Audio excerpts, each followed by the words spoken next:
Hello friends, it is the 16th of October.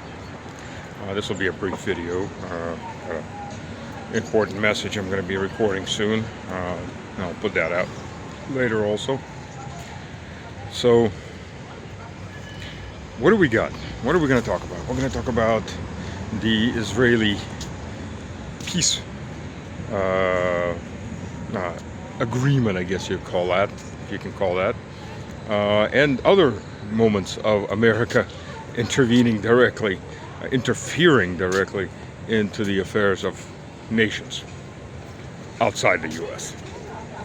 Doesn't seem to really want to interfere in internal problems of America, because Americans are a second-class entity for the American government. You don't own the government owns you. In Russian there's a saying, "Женили меня без меня." I was married without me being there. And that's what we see. That's exactly what we see with this Israeli plan. Sharm el Sheikh, that whole circus, bread and circuses, which Trump very, very much so loves. Bread and circuses, he is a showman for the low-educated, low-information voter. He makes a show of things, and they all go, "Ooh, yes, he's the greatest. He makes great deals. He is man of peace. He is man of everything." Trump's approach to making peace is the same. There was a Charlie Chaplin movie back in silent flicks, where Charlie Chaplin, one of the short movies where Charlie Chaplin was selling glass panes. So Charlie Chaplin pays a couple kids to go and run ahead of him, 5-10 minutes ahead of him, and throw rocks through windows. And then he comes along and sells the glass panes. That's the Trump approach to making peace. I'll go ahead and start a war, or directly participate in a war, or instigate a war, and then call myself a mediator of that war and make peace. Partially because I stopped shooting. See, I've convinced you to make peace. I'm a great peacemaker. Oh, geez. So anyways, so now we already have 2 days in. On the second day of this so-called peace treaty, Israelis already opened fire, killed 5 Palestinians who were inspecting the damaged houses. Then the Hamas side has given up the hostages that are still alive, and some of the remains of the ones killed. Killed, by the way, by the Israelis, who have no problem killing their own people. Let's not kid ourselves here for a second. So after that, the Israelis are demanding the remains of some of the other hostages, which Hamas says, well, they're buried under a rubble along with our people, and we don't have the heavy equipment to dig them out. Well, the Israelis are going, well, that's not our problem. Yeah, well, it's not their problem because they want an excuse to start murdering again, to start a genocide again. Look, with Trump and with everything that's going on here, you're looking at a genocidal regime, the Israeli regime, this genocidal regime that's just rotted through culturally, internally, that's literally going to walk away from mass murder with no justice applied to it. And they don't say, and people still think money doesn't buy, quote, justice. Money doesn't buy. Money when the West buys everything. In fact, money in the West will make the Western so-called leaders, these strumpets, line up behind Trump like little boys and girls, little whores who were told to be there and instantly dropped all the crap about their own country's collapsing issues and ran to see their master, Big Daddy Trump. Big Daddy Trump. That's right, they all ran to him. And then Trump goes to the Knesset, by the way, and tells them to drop the charges against Netanyahu.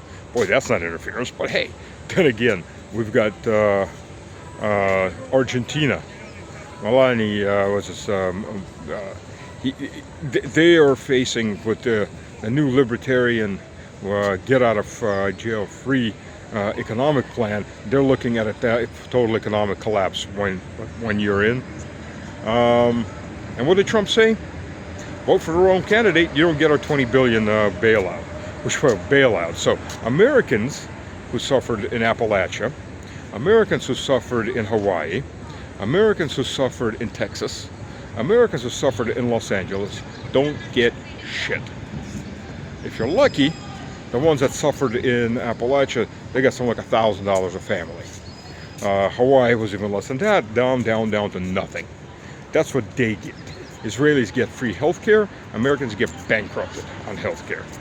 And the Americans pay for the Israeli free health care. And now, Argentina is aiming to get a $20 billion bailout, for which they gave a letter that they signed that God Emperor Trump should receive his Nobel Peace Prize.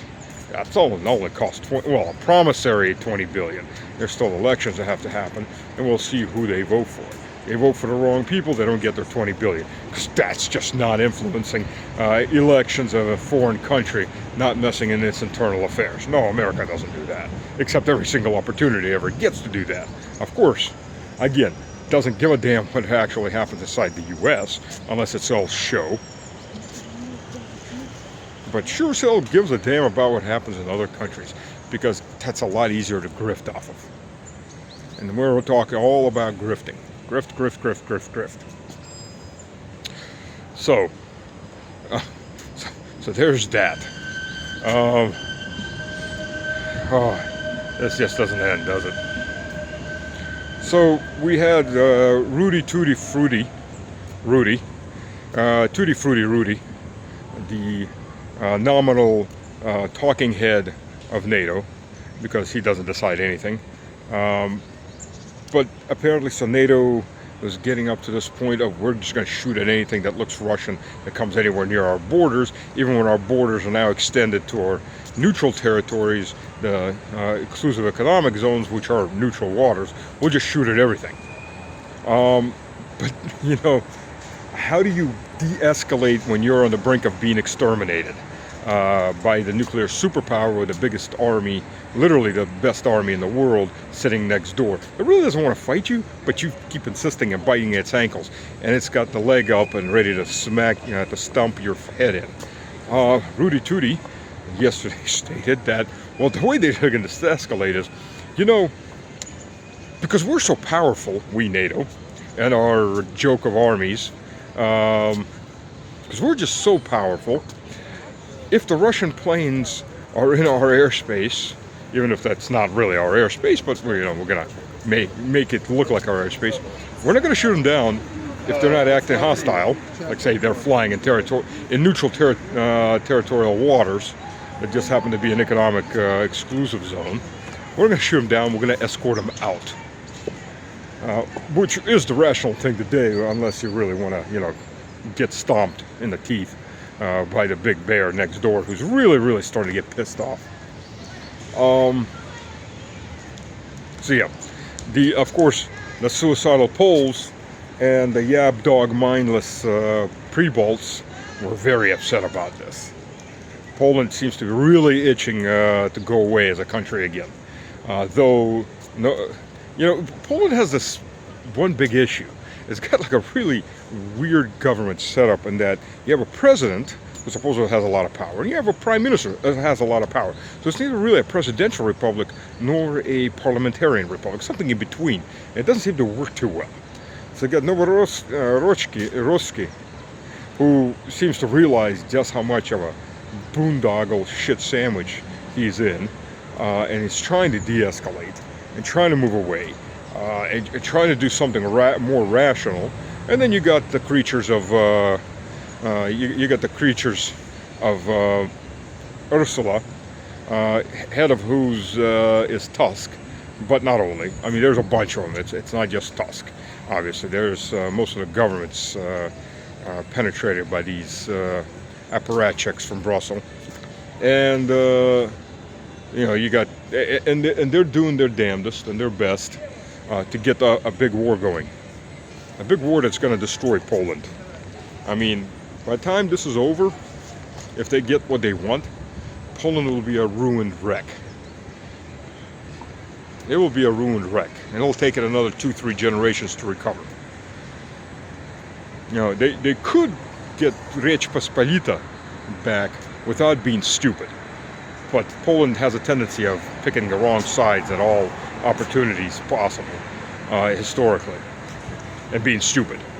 I mean, they've already been told by Russia, look, you take Western Ukraine, we don't give a damn. Take back the lands that you claim. But instead of doing that, and they really, really want them, by the way, but instead of doing that, they're doing everything to make sure Poland is going to get hit hard and hit hard everywhere. I don't know, it's like a suicidal lemming thing. You know, I really, really want to jump off that cliff. Don't hold me back. I really, really want to jump off that cliff. Let's all go jump off the cliff together. Let's just do a mass suicide together. Now, the 3 Baltic republics, what can you say? You know, intelligence level, inbreeding, very, very high levels of inbreeding, very low level intelligence. Don't marry your cousins. That's the point here, the historical point. Don't marry your cousins, or you'll wind up on the pre-Baltics. Lots of bark, lots of stupidity, and well, I mean, their economies are nothing. They produce nothing really, but they're a good platform for starting a war. In other words, getting whacked. But it is what it is. And speaking of getting whacked, so you've got Hegseth, Mr. I haven't done shit to really do what I need to do to fix up the Pentagon. To give a hoorah speech that nobody is particularly hoorah'd about. Yeah, Hegseth did that. What else did Hegseth do? Oh, he threatened Russia. And so did Bassett. Trump's traditional pick, because Trump is a traditionalist, right? So we're going away from transgenders, we're just going straight to the traditional homosexuals. That's back to tradition, back to America's roots, as they are now. So these 2 brain trusts of the neocon order, they have threatened Russia that unless Russia bends the knee to America and does what America wants and loses the war it's basically already won, they are going to have very, very bad things happen. What bad things can they do? I don't know. More sanctions? Oh no! Oh, wait. They'll load up China and India with 5 billion% tariffs. By all means, do it. Do it. Hit everybody in the world with that. Americans are having their bags broken right now by the cost of living. Let's go and crush it the rest of the way. After all, you get to pay for the tariffs. And even the densest people who supported Trump's tariff plans, I mean, you got to be pretty dense and not understand economics at all to do that, and there's plenty of those, have started to figure out that something ain't right in the holy kingdom of the God Emperor of humanity, Trump. Because, everything's gotten so much more expensive. The ones that are ordering overseas, they're getting the direct tariff bill afterwards.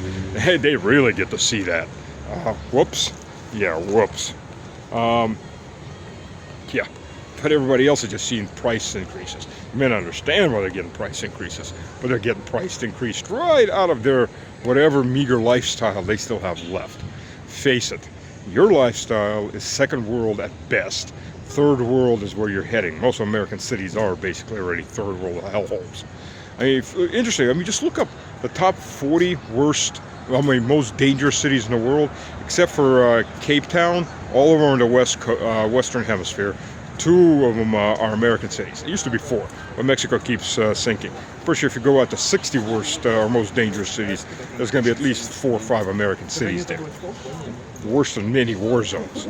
But Hegseth, he's threatening that, if you don't do what we say really, really quickly, bend the knee, lose the war, commit mass suicide, we're going to punish you. Okay, punish us. Bring it on. Bring your best A game. Come packing. Because when those tomahawks fly, and those are Americans shooting those tomahawks, there's going to be payback. It's going to be a real bad payback. And depending on how much you want to escalate, Hegseth, your children won't grow up. Let's just look at it that way. And neither will a lot of people's children ever grow up. Because that's exactly what you're heading to. If you're too dumb to understand that, well, what can you say? They put a lot of overachievers into the government in the U.S. these days. Not much more you can say about that. That's how it is. That's how it is. So that's where we're rolling today. We'll see how far this goes. It actually seems that Tutti Frutti Rudy may be the most sane voice right now in the West, out of anybody in any kind of positions of authority or power. Amazing, isn't that? Yes, that is amazing. Rare spectacle. But hey, such goes the oddness of our times. God bless.